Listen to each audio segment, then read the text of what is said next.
King কোয়েল ছোট আকারের হলেও ডিম উৎপাদনের দিক থেকে বেশ ভালো। সঠিক পরিচর্যা, খাবার, পরিষ্কার পরিচ্ছন্ন পরিবেশ এবং পর্যাপ্ত আলো পেলে একটি সুস্থ স্ত্রী কিং কোয়েল পাখি নিয়মিত ডিম দিতে পারে। তাই যারা কিং কোয়েল পাখি পালন করতে চান তাদের জন্য একটি স্ত্রী কিং কোয়েল পাখি বছরে কয়টি ডিম দেয়, কি কি কারণে ডিম উৎপাদন কমে যায় এবং কি কি কারণে ডিম উৎপাদন বাড়ে, এসব জানা খুবই গুরুত্বপূর্ণ। আজকের ভিডিওতে আমি আলোচনা করব একটি স্ত্রী কিং কোয়েল পাখি বছরে কয়টি ডিম দেয়, কি কি কারণে ডিম উৎপাদন কমে যায় এবং কি কি কারণে ডিম উৎপাদন বৃদ্ধি পায় সে সম্পর্কে। তো চলুন তাহলে ভিডিওটি শুরু করা যাক। শুরুতেই আমরা জানবো একটি স্ত্রী কিং কোয়েল পাখি বছরে কয়টি ডিম দেয় সে সম্পর্কে। সাধারণভাবে একটি সুস্থ ও প্রাপ্তবয়স্ক স্ত্রী কিং কোয়েল পাখি বছরে প্রায় 80 থেকে 100টি পর্যন্ত ডিম দিতে পারে। পাখিকে ভালোভাবে পরিচর্যা করলে বছরে 120টি পর্যন্ত ডিম দিতে পারে। এবার আসুন জেনে নেই কিং কোয়েল পাখি কখন ডিম দেওয়া শুরু করে সে সম্পর্কে। সাধারণত 45 থেকে 60 দিনের মধ্যে একটি স্ত্রী কিং কোয়েল পাখি ডিম দেওয়া শুরু করে, তবে ভালো পুষ্টি ও সঠিক পরিবেশে থাকলে কিছু পাখি এর আগেও ডিম দিতে পারে।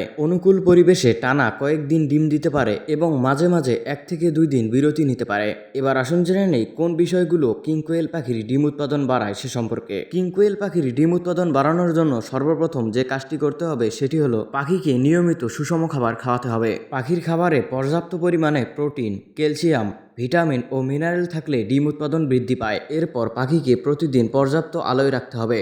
কিং কোয়েল পাখি প্রতিদিন 14 থেকে 16 ঘন্টা আলো পেলে ডিম উৎপাদন ভালো হয়। এরপর পরিষ্কার ও আরামদায়ক পরিবেশ নিশ্চিত করতে হবে। কিং কোয়েল পাখির বাসস্থান পরিষ্কার, শুকনো এবং বাতাস চলাচলের উপযোগী থাকলে ডিম উৎপাদন বৃদ্ধি পায়। এরপর পাখিকে সবসময় বিশুদ্ধ পানি সরবরাহ করতে হবে এবং গরমের সময় পাখির খাবারের পানি দিনে 2 থেকে 3 বার পরিবর্তন করে দিতে হবে। এবার আসুন জেনে নেই কি কারণে কিং কোয়েল পাখির ডিম উৎপাদন কমে যায় সে সম্পর্কে। পাখির ডিম উৎপাদন কমে যাওয়ার প্রধান কারণ হচ্ছে পাখিকে অপুষ্টিকর খাবার দেয়া। তাই ডিম উৎপাদন বাড়ানোর জন্য পাখিকে অবশ্যই পুষ্টিকর খাবার দিতে হবে। এরপর যে কারণে পাখির ডিম উৎপাদন কমে যায় তা হলো পাখির শরীরে ক্যালসিয়ামের ঘাটতি দেখা দিলে অতিরিক্ত গরম বা অতিরিক্ত ঠান্ডায় পাখির ডিম উৎপাদন কমে যেতে পারে। এরপর যে কারণে পাখির ডিম উৎপাদন কমে যায় তা হলো পাখির বয়স বেড়ে গেলে। কিং কোয়েল পাখি সাধারণত 45 থেকে 60 দিনের মধ্যে ডিম দেওয়া শুরু করে এবং 2 বছর পর্যন্ত ডিম দিয়ে থাকে। এরপর ধীরে ধীরে ডিম উৎপাদন কমে যায় এবং একসময় ডিম উৎপাদন বন্ধ হয়ে যায়। তো ভিউয়ার্স, এই ছিল আজকের ভিডিওটি কেমন লাগলো অবশ্যই কমেন্ট করে জানাবেন। আর আপনি যদি আমাদের এই চ্যানেলে নতুন দর্শক হয়ে থাকেন তাহলে চ্যানেলটি সাবস্ক্রাইব করে আমাদের পাশেই থাকবেন। ধন্যবাদ। আসসালামু আলাইকুম।